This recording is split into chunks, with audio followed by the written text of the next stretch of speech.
Welcome to some yin. I've got a bunch of props, pillows and blankets and all sorts of delightful things. Get whatever you would be most comfortable with. We're going to start with some sort of a reclining pose. I'm going to do a reclining fish pose. So you can do that by, fish pose is done usually by propping up on the elbows and the head is thrown back and sort of rest, top of the head rests really lightly on the floor. I don't do that for the yin or restorative versions of it.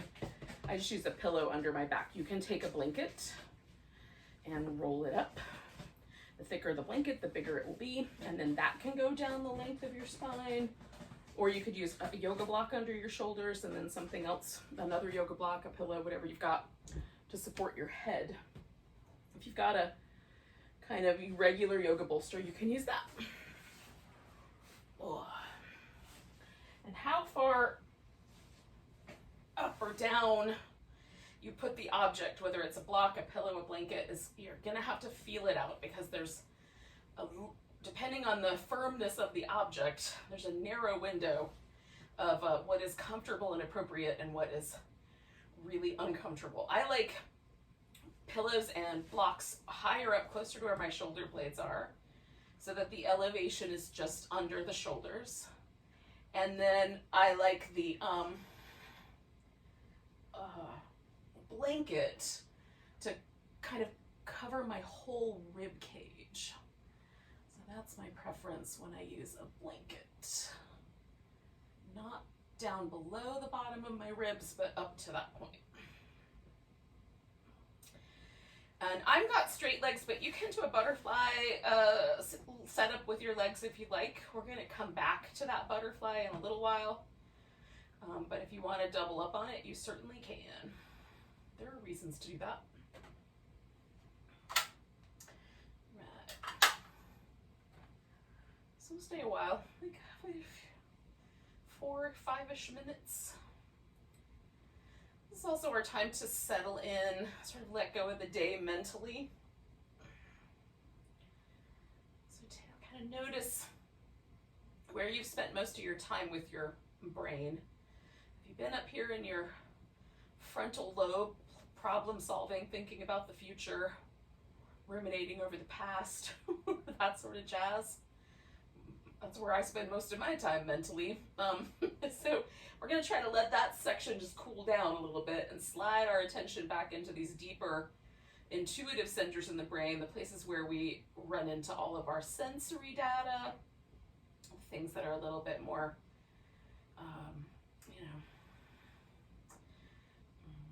image driven, maybe. Like we're going to let things kind of come up for us from the body, kind of try to listen with the whole brain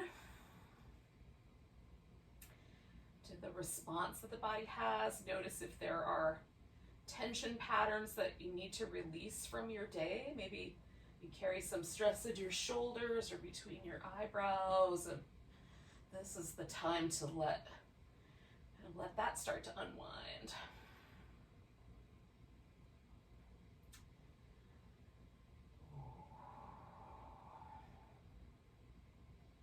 I find sometimes like settling into poses and then jiggling a little bit and then settling again is very useful for really letting go.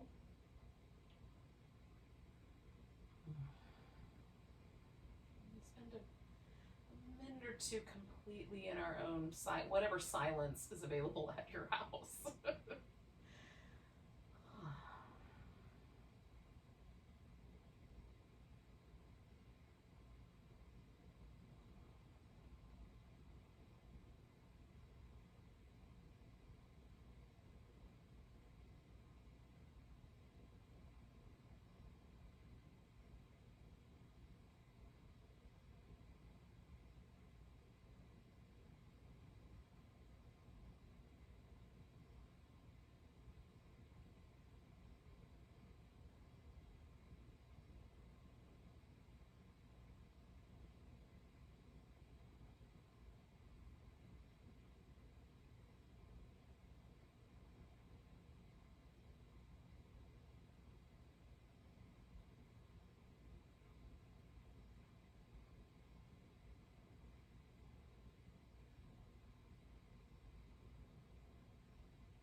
gonna stay for one more minute.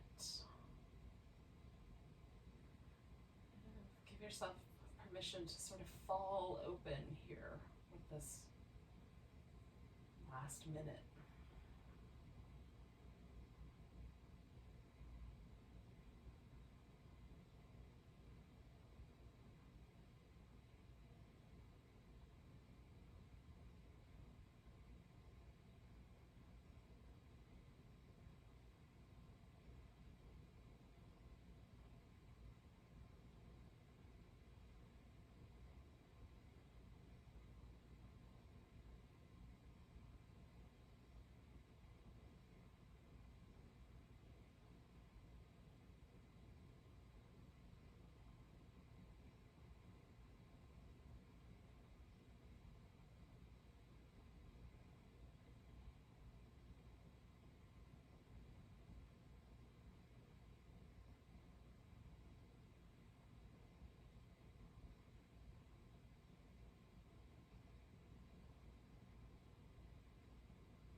Probably was longer than a minute,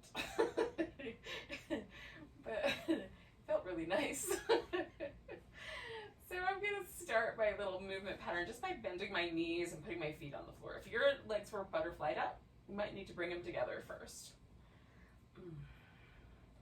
If you're on yoga blocks, those, for me, I need to, finagle the two of them out or whatever. Then you might want to go ahead and immediately take that out. I'm going to go ahead and take this pillow out. If you're on a blanket and you want to stay a little longer, you can, while we kind of move a little bit.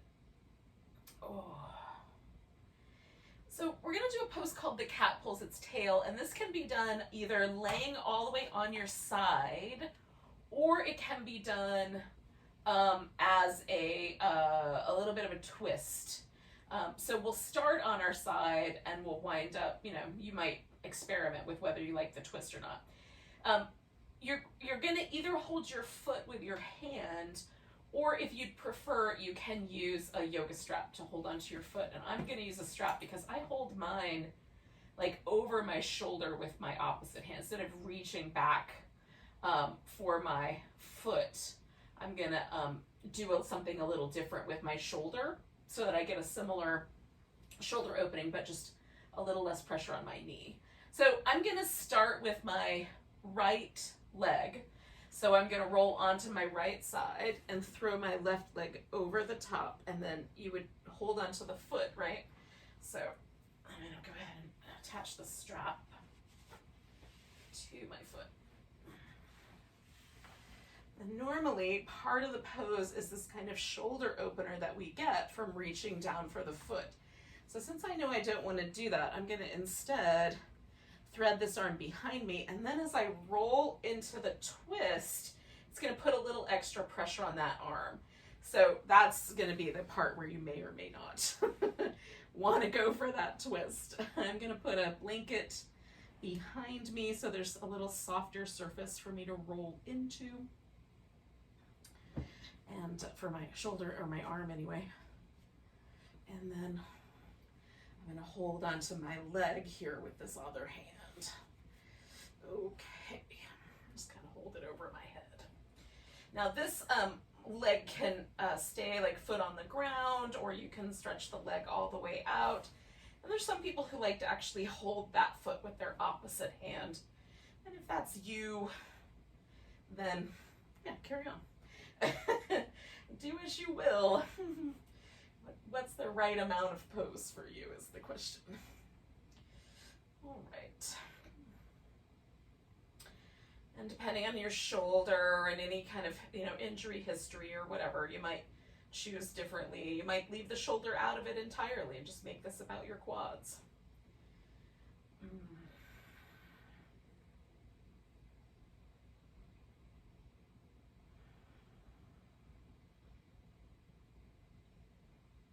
Now I've got my shoulder positioned so that my palm is on the ground, or facing the ground. It's not a blanket technically, but some people may want the wrist positioned the opposite way, so the palm is resting against the back. You may want your hand to be up like between your shoulder blades. I've got mine down by my waist. So you can reposition the arm so that it's more comfortable or more interesting as you see fit. We'll stay here for about 3 minutes.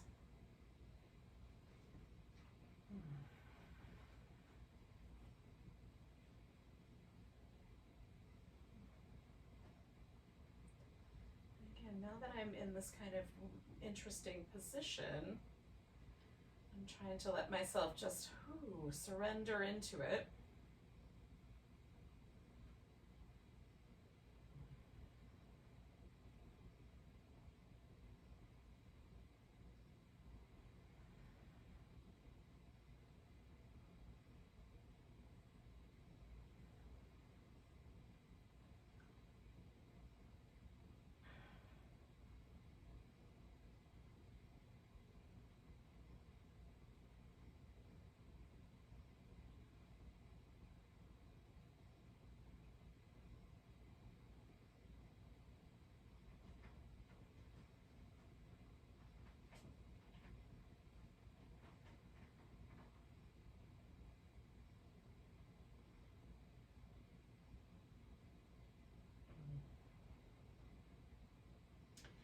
To watch like how I tighten up muscles around my mouth or around my temples, because it's very common in my pattern.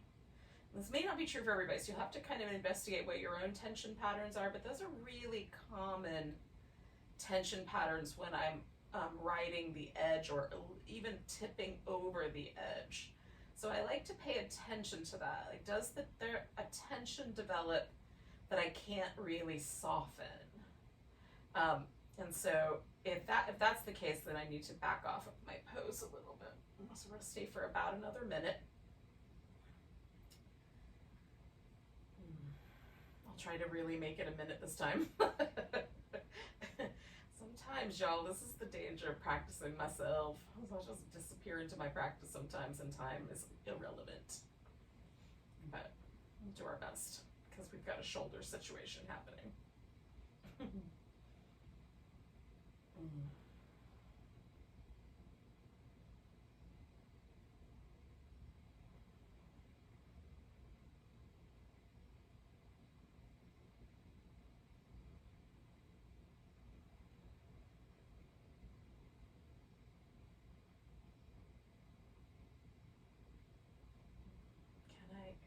Find a way to receive my last few breaths here.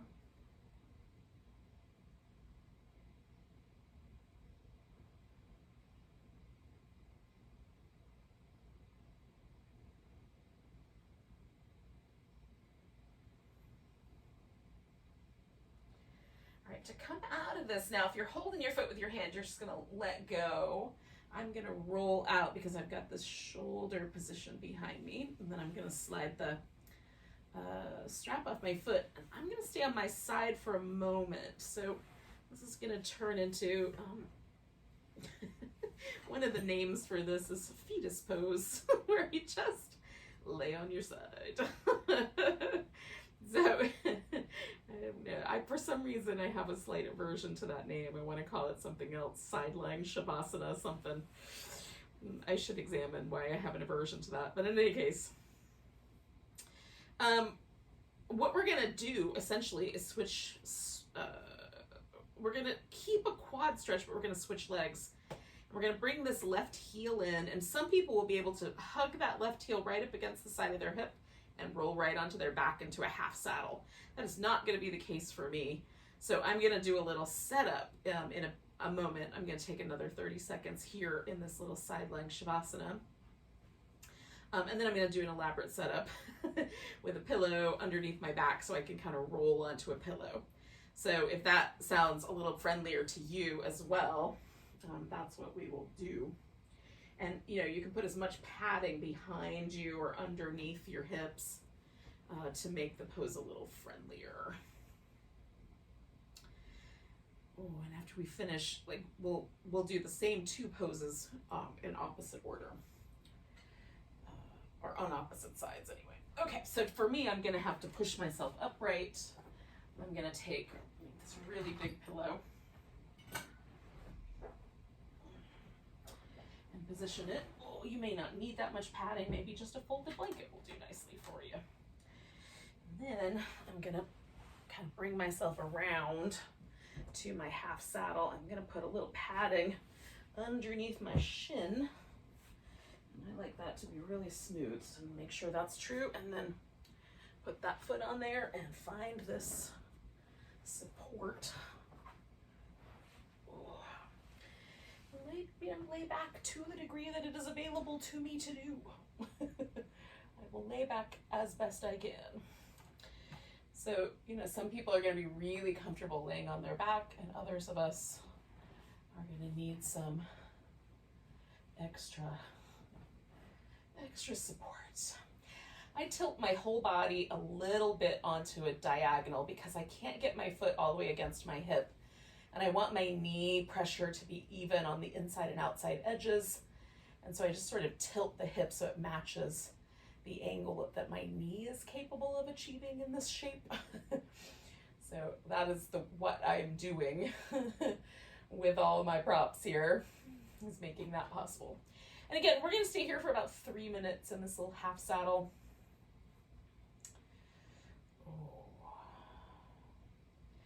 I like the top of my foot kind of spreading out. I try to let that little bones in my foot really gently sort of widen and open out on the floor. I want most of the pressure to be on the middle of my thigh, not around my knee joint. So I'm very mindful of the knee. I keep tabs on it as I go along. And then everything else I want to just kind of relax open. Part of the fun of a back bend like this is being able to really let, your shoulders and your arms and your chest sort of open out, where maybe all day, if you were kind of hunched around a computer or something else, sewing machine, whatever you might hunch around, like this is a really nice opportunity to release that pressure. Give these little ribs up here more room to move and breathe. Literally move with breathing.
Stay for one more minute.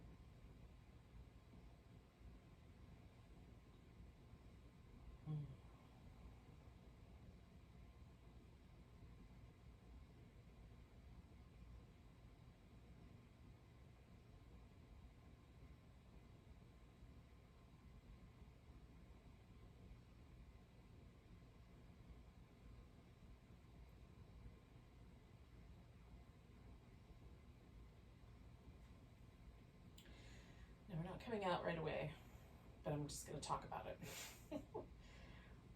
So if the knee feels vulnerable, we're going to want to support the knee on the way out of the pose.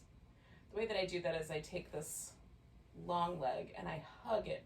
I hug my thighs together so that this knee is laying against this thigh. And then hugging them together, I roll all the way onto the side with the long leg. And then I straighten out the knee. Some people prefer to just undo the knee or to sit all the way up first. So those are the options that you might want to explore based on how it feels to you. So I'm going to hug my legs really close together, roll to the side so I've got a little support for that knee, and then I'm going to straighten that leg out.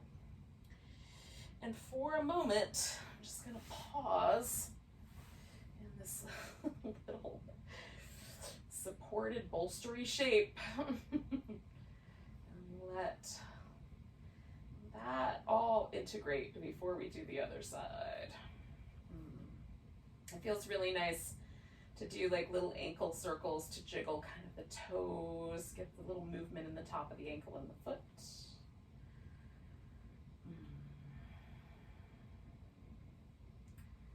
So we just did a half saddle on the leg that is going to turn into the cat pulls its tail, the tail of the cat, if you will. So the second cat pulls its tail may be a very different experience than the first one. So I'm going to spin around so that I can keep my voice kind of pointed at you, but I think it's an interesting, this is an interesting coupling of poses, two sort of quad-oriented poses, switching to different sides. And you guys can tell me how you feel about it when we're done. Okay, so I'm going to kind of swing myself around. This is going to be the leg that is going to be in the cat shape. This is going to be the arm that goes behind me. And then I'm going to use a strap. Okay, so I'm going to start by laying on my left side.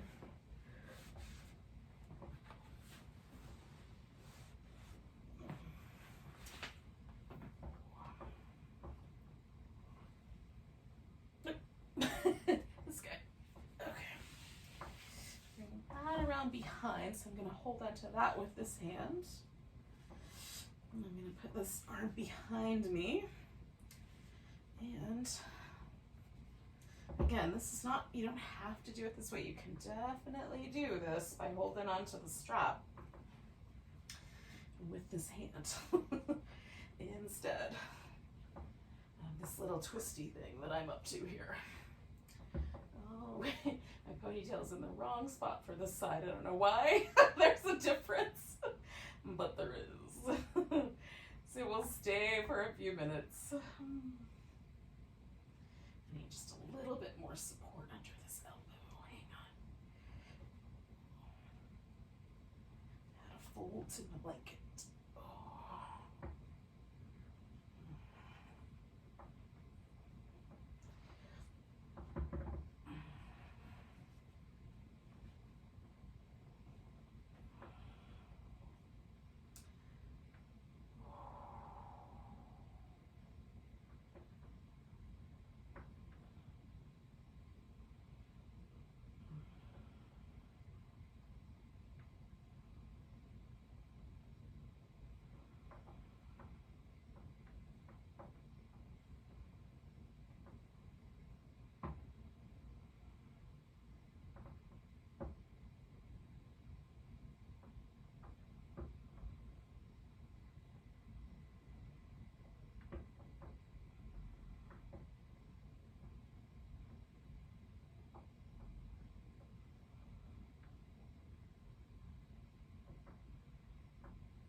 out there, yogis.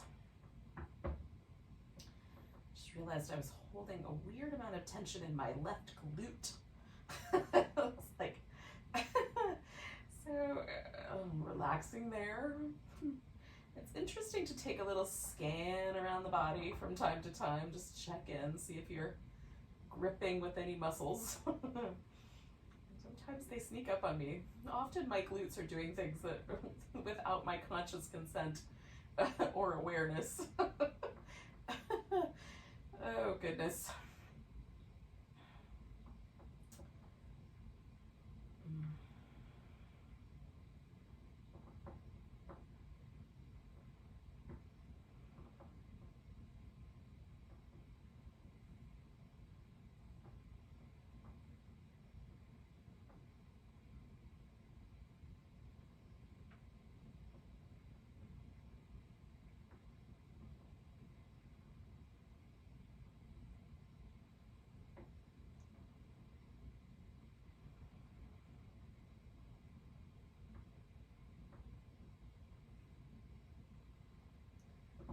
So we're inside of that last minute here, friends.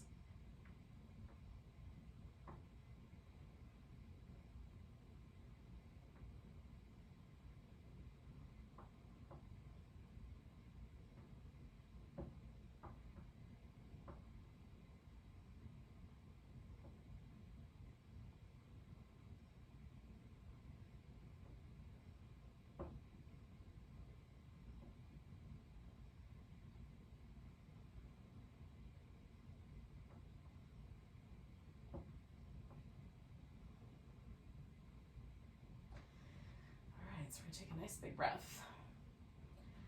And then we'll really gently release this pose. Again, I'm going to kind of come to that fetal pose. Just lay it on my side.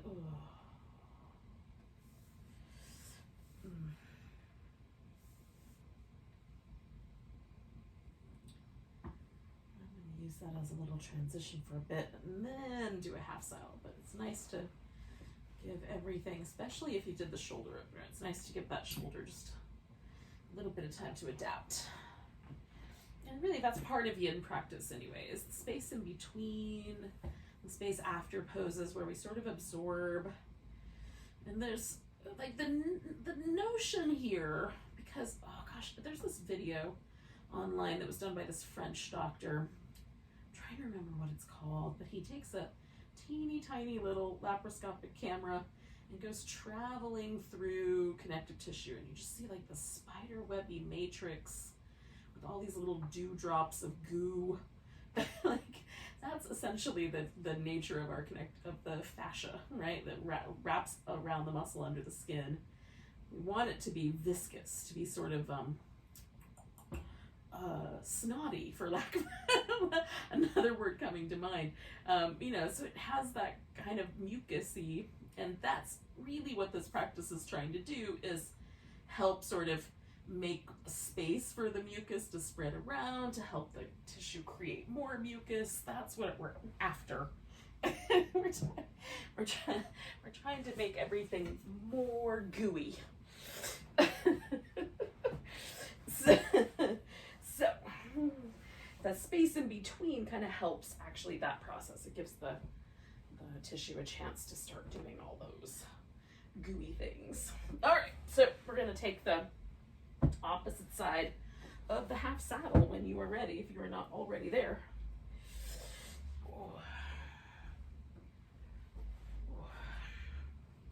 And for me, this side is a little bit trickier. It's got a little bit more resistance, so I start a little more propped up, and then eventually, hopefully, I will feel a little less intensity, and I can lay myself out on the pillows I've got here. May or may not happen. Some days it happens, and some days it does not.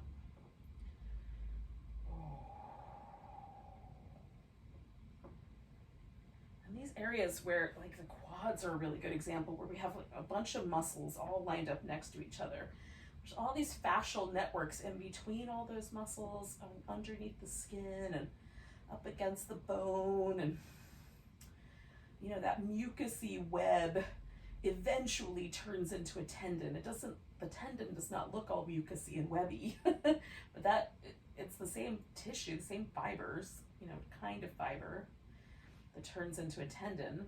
But if we're too aggressive, then the whole load can become, kind of problematic. And instead of being gooey, we wind up with more the potential for injury. So go slow, give it plenty of time for the joints especially to feel like they can accommodate the pose. Yin is meant to be a little bit edgy. We're kind of pushing up against the resistance a little, but not to the point of causing damage, and definitely not fast. We want to move really slow. The slower the better when it comes to connective tissue.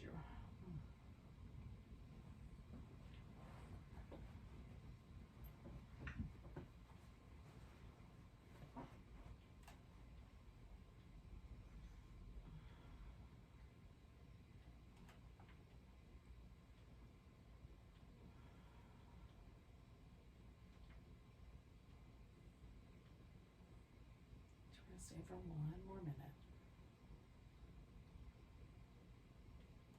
Well, maybe a minute and a half.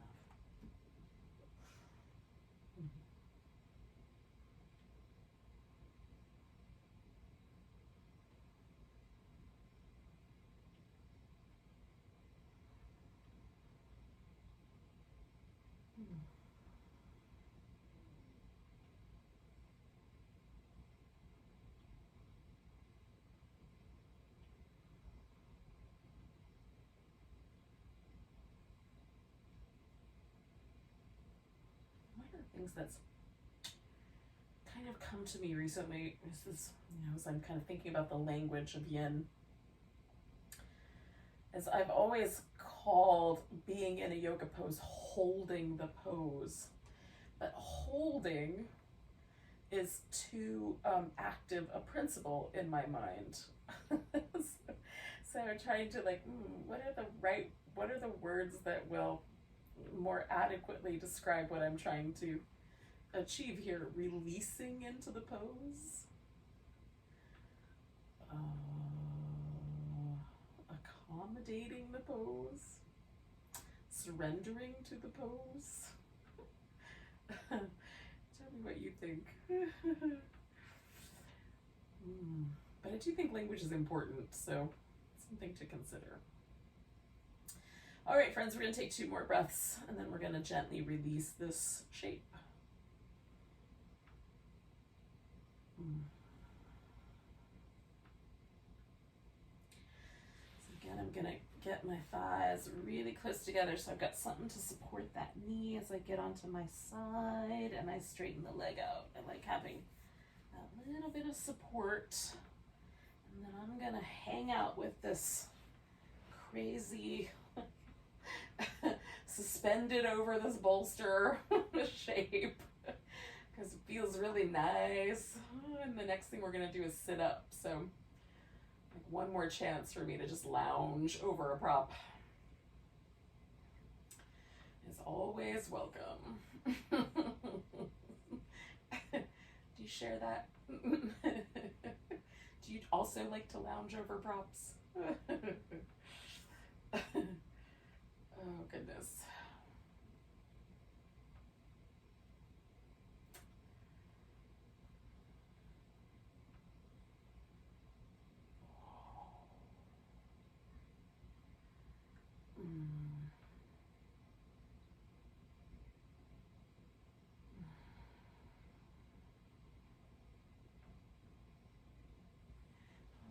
So we're going to find our way into a seated position.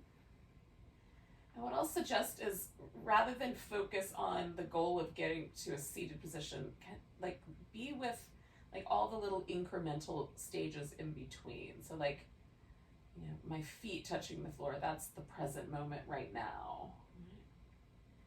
And then as I kind of adjust to push myself up, that's my new moment. I'm not going to worry about getting seated as much as I'm going to just pay attention to the journey to a seat.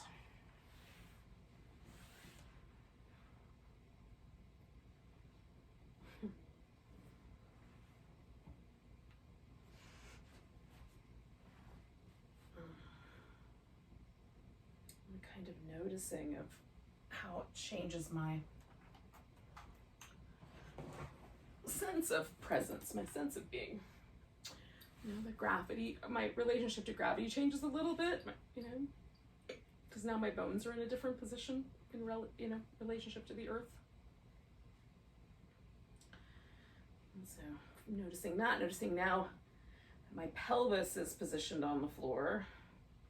There's all this interplay with the pelvis and how my spine kind of reacts to all that. That's fun to notice. Now we're gonna arrive back to a butterfly, or to a butterfly eventually, but to start with, we're gonna come to a V, and you can do a half V because that is where we're eventually going. So if the V makes it feel like your pelvis is really unsteady and it wants to lean backwards, you can adjust the legs, of course. You can accommodate that by bending the knee and putting support under there, which I'm gonna do anyway. And then you can also, use the fluffier blanket, you can also sit up on the edge of a blanket, so you're right on the edge, and especially if you make the blanket like a wedge, so you sort of slide down, or it kind of slopes you forward. That'll kind of adjust your hips. And then, you know, the other possibility is to have one leg bent, or the V not very big, so you adjust it accordingly. Really, it's all bone structure for the most part. So we're accommodating our bone structure. So all we're going to start with is just the seat, this wide V, and what that feels like. And, you know, like, are the two sit bones even?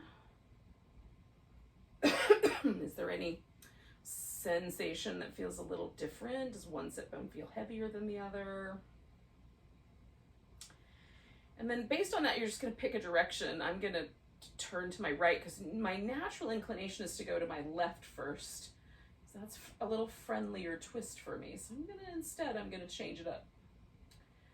And then what often happens when I twist is my pelvis will tilt, is in some sort of effort to make my twist feel bigger or deeper. So can I instead keep the pelvis steady and let myself really fall into my hips, and let the spine just be the part that's enjoying the twist.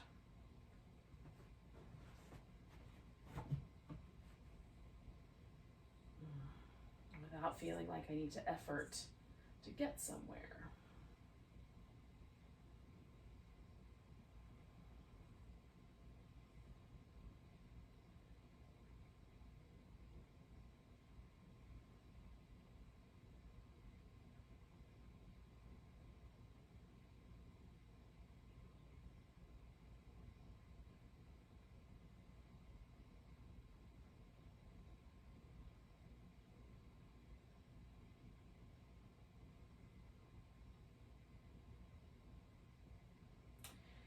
Now what I'm going to do is I'm going to fold sideways to my left. You could also fold forward, and this is the part where you might bend one leg. I'm going to leave both of mine straight, especially if that is really tricky for your hips. Bend one knee. Give yourself a little difference. We'll hang here for a couple minutes.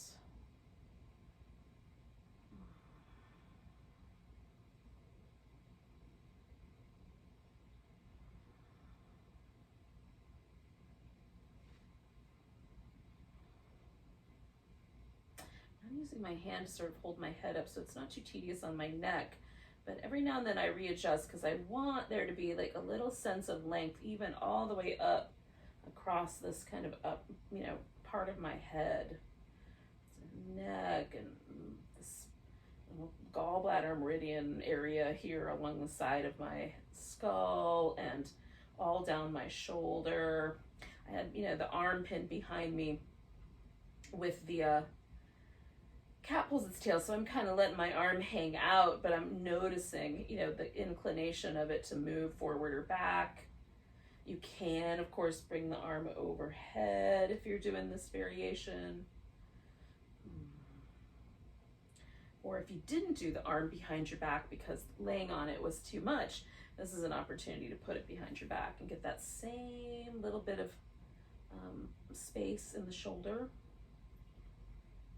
or a lot of space, as the case may be. We'll stay for one more minute.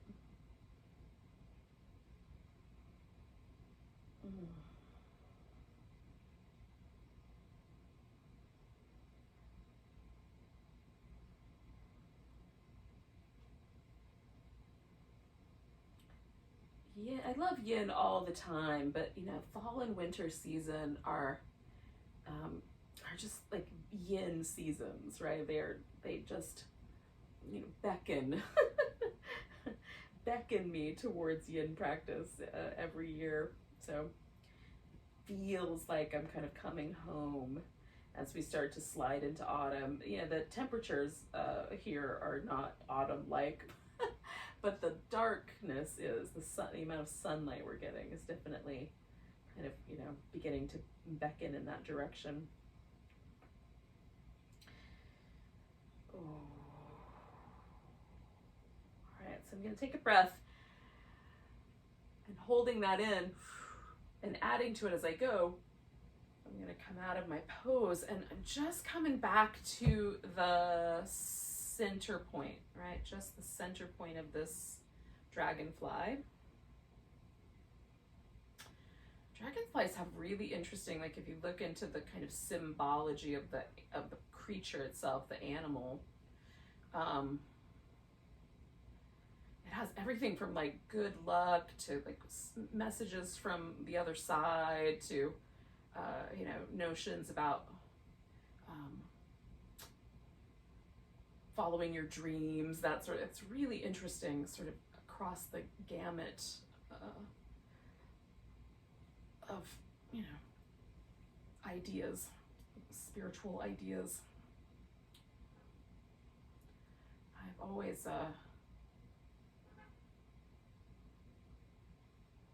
sort of admired how beautiful they can be. Oh, the colors in the sunlight are so insane. I don't know if like this pose kind of, you know, feels like that, the kind of colorful array of images, but I'm definitely getting an interesting array of sensation as the pose unwinds. So now that it feels a little bit more central, right? Initially there was a lot of one side sensation, but now that it's sort of evened out, I'm going to go ahead and add my twist to it. And again, we'll stay for a couple minutes here. And again, I'm going to try to make sure I don't lean off of my sit bones or do anything that feels like I'm trying to exert an effort towards more. It's another notion that I definitely assumed to be true at the beginning of my yoga journey, that like, you know, the bendier the better, like, the more contortionist the better, and judged my own body for its complete lack of ability to do contortion. And now realizing how the folly of that, of course, and recognizing that that was never what it was about anyway, and that kind of striving, noticing the inclination to that kind of striving, and instead inviting myself to let go of that and just allow, maybe even embrace the space that I'm in right now. And we're going to stay for another 30-ish seconds or so, maybe 4 or 5 breaths. And then as you're ready, you can do the fold, either the fold forward or the fold sideways, whatever you did on the other side.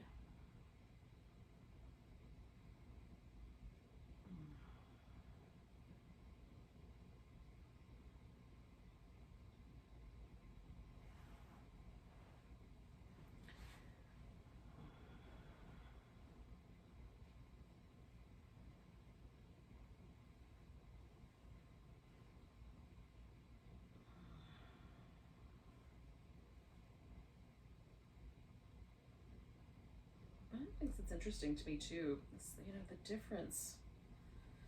My natural inclination to do my left side first is interesting, and as doing my left side second, it was a little less pleasant than when I do it first, and I'm very curious about that. Was it less pleasant because my body has a certain inherent wisdom and it's like, we should turn left first? Or is it because it's a habit, and habits are always more comfortable than not having that habit, at least initially? I don't know the answer, friends, but I'm going to do an investigation.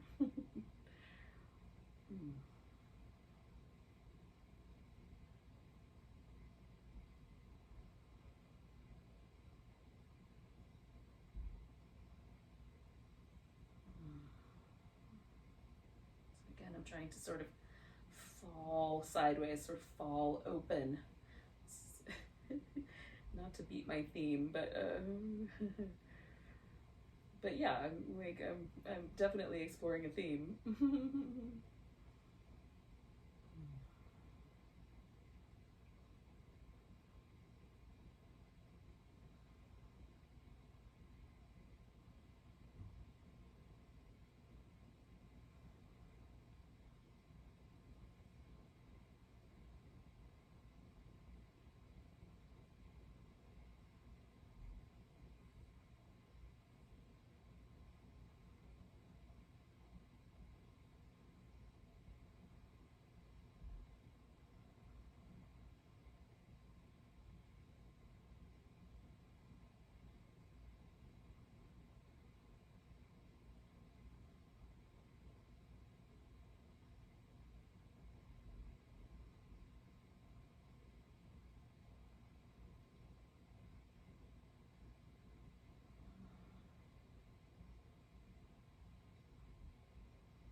So we're going to stay for one more minute.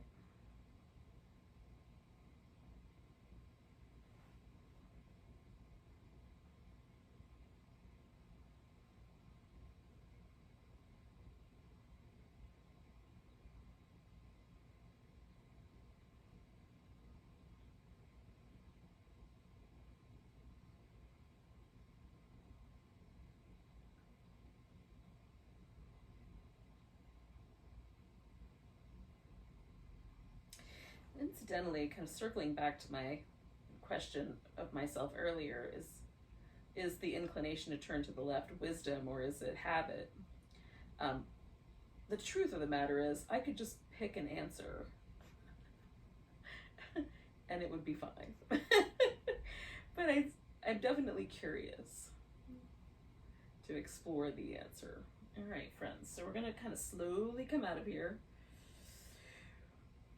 Again, I'm kind of filling up with air as I move out of the shape. Now, if you love the dragonfly and you want to leave your legs in the dragonfly and just fold forward down the middle, you can do that. I am going to come to the butterfly. I'm not going to get forward bending yet, but I'm going to come to the butterfly with my legs. I filled in the gap here, but that's not required. And then I'm just pausing in that upright again, sort of noticing the inclination of my pelvis. Is it inclined to tilt forward or back?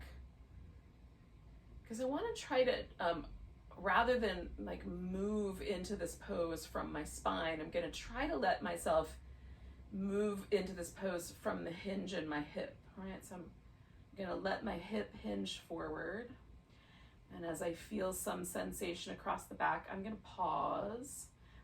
If you don't feel any sensation, keep hinging until you do. And then eventually my back is going to accept the pose, but initially I'm trying to move from my hip.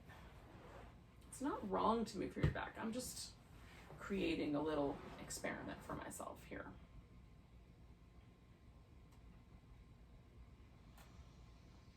Okay, so there's a little less resistance, so I'm going to hinge my hips forward, and eventually they're going to stop moving, which is about now. So now I'm going to let my back sort of release or, relax into the shape. I am going to support my head because I find it more comfortable, but it's not necessary. You can let your head hang out. I love a little bit of contact between my hands and my feet, so I'm going to kind of hang on to my feet. Again, it's just a preference. It's not a requirement, but if you like it, hold on to your feet.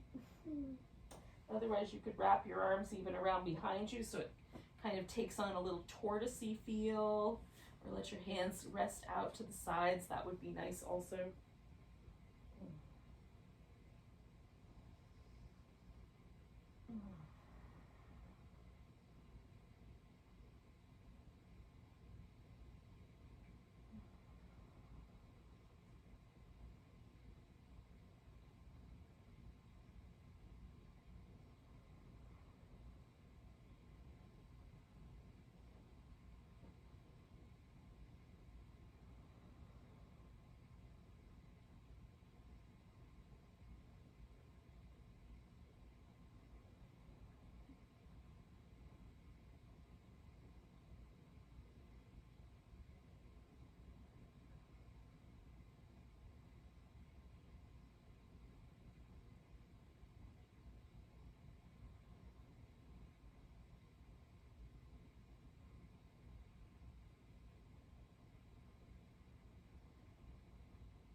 Now, I love forward bends. They're just, my body is built for a forward bend.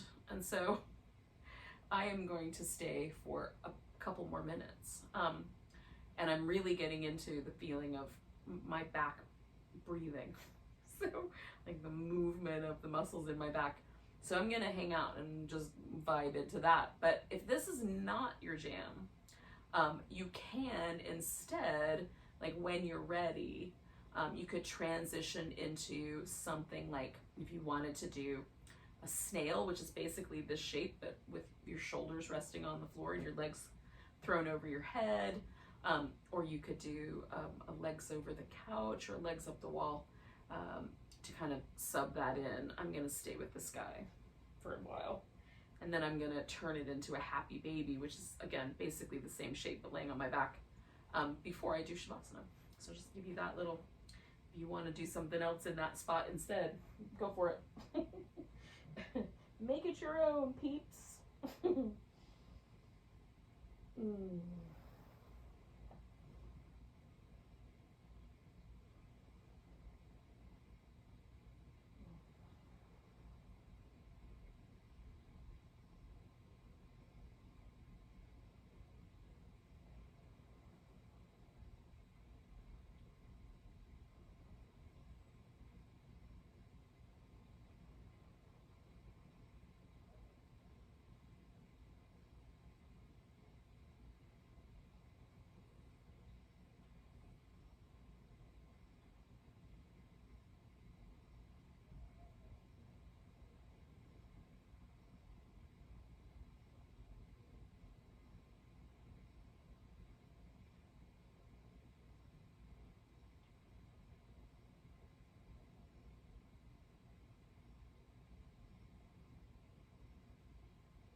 and stay for just a little bit longer before I transition. Like 3 more breaths. Kids probably stay all night, but I'm going to do 3 more breaths.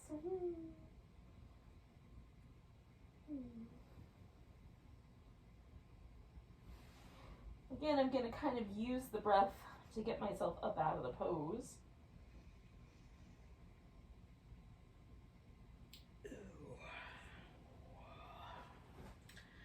Put all these little goodies off to the side for a second. I'm trying to do that without being overly abrupt, causing trouble for myself. I'm gonna do a little happy baby.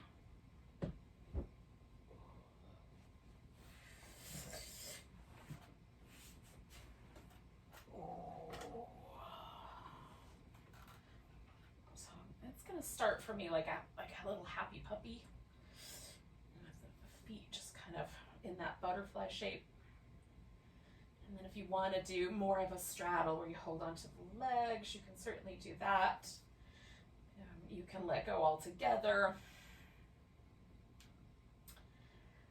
I think I'm going to turn this into a little reclining twist for a little while, just not a whole long hold, but enough, maybe 2 minutes each side, enough to kind of give me that nice transition space. So if you want to join me for that, you can, and if you're happy with your legs up the wall or whatever it is that you may have launched yourself into, stay with that. Join me later.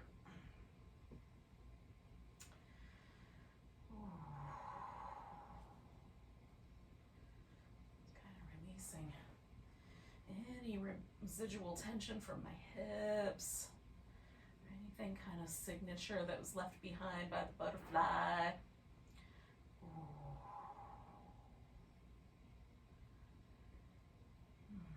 There's any little pent up stuff still clinging to your psyche or your emotional body. You can kind of see if this will give you a chance to sort of let go of that. Maybe do a little bit of movement. Movement can be helpful for that.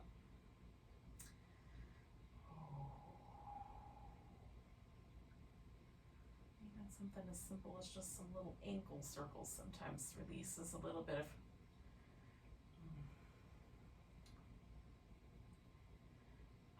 pressure's the wrong word, but we'll use that for now.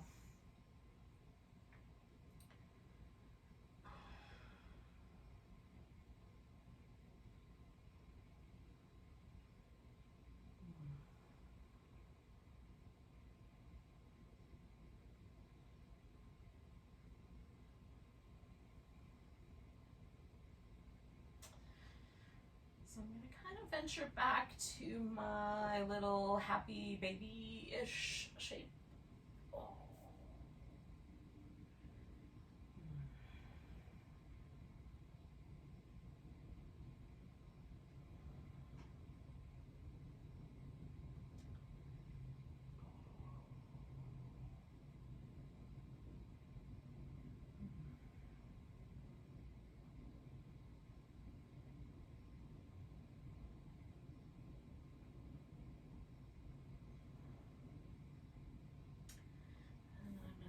Kind of take the opposite twist.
I'm going to hang out with this twist for about another minute, then I'm going to melt myself into a final relaxation. It's going to be, for me, a supported Shavasana. I've got this blanket underneath my upper back. I'm going to slide up it a little bit further, and even kind of cup it around my head, so it makes a little bit of a sort of pillow, makes it a little cozy. And I'm going to put a pillow underneath my legs. Again, if you didn't do an inversion, like legs up the wall or legs up over the edge of a couch or an ottoman or whatever piece of furniture you have that's the right size for that, that is another possibility, and really lovely one. I'm a big fan of mild inversions as we transition between seasons. It just feels really, I don't know, edifying. It just feels really balancing. Maybe that's the right word. So, do that as you like. I'm gonna sort of transition myself into a final relaxation here. I'm gonna use the biggest pillow I've got for my legs. Take this extra blanket and kind of curl it in. So I have, I call this a head cocoon. It's a full cocoon when I cover my eyeballs too. I'm not going to cover my eyeballs tonight, but I am going to kind of tuck it in against my shoulders. So it feels a little bit like I'm wearing some kind of space helmet. It's an inner space helmet. A helmet for somnonauts.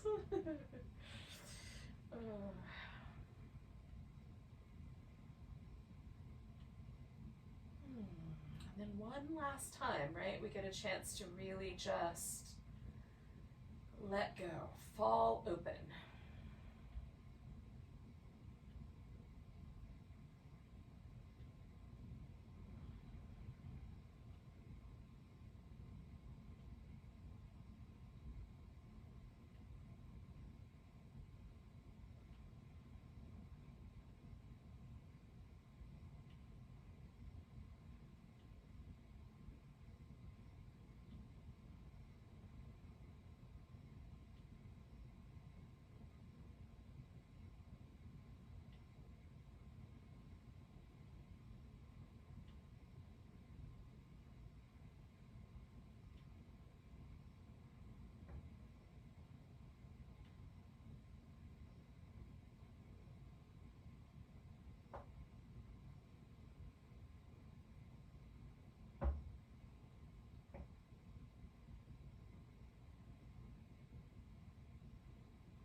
without doing a ton of movement yet. Just notice your breath again.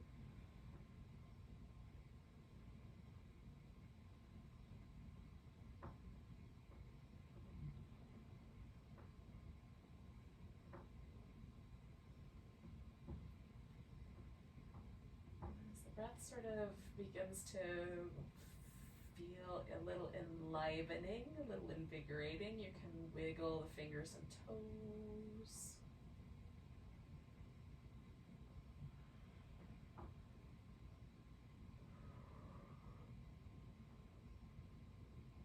And or wrist and ankles.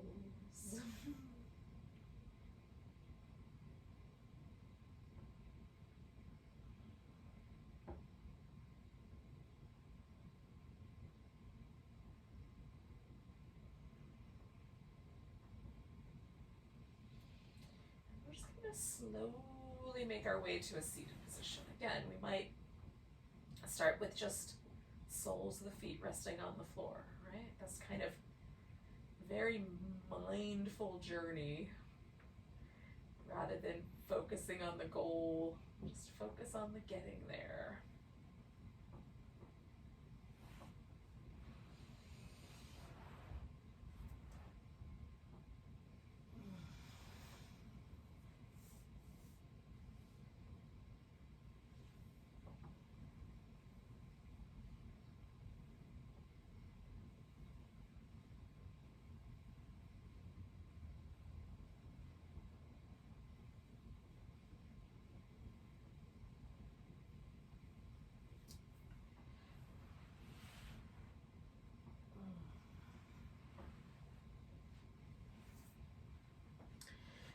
When you arrive in a seated position,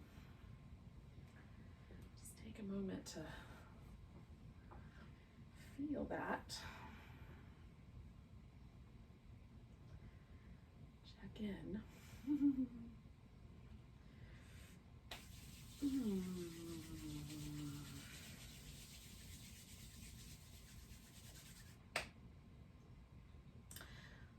Let's end with a nice big breath.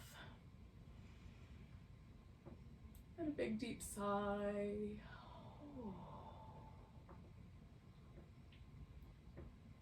Namaste.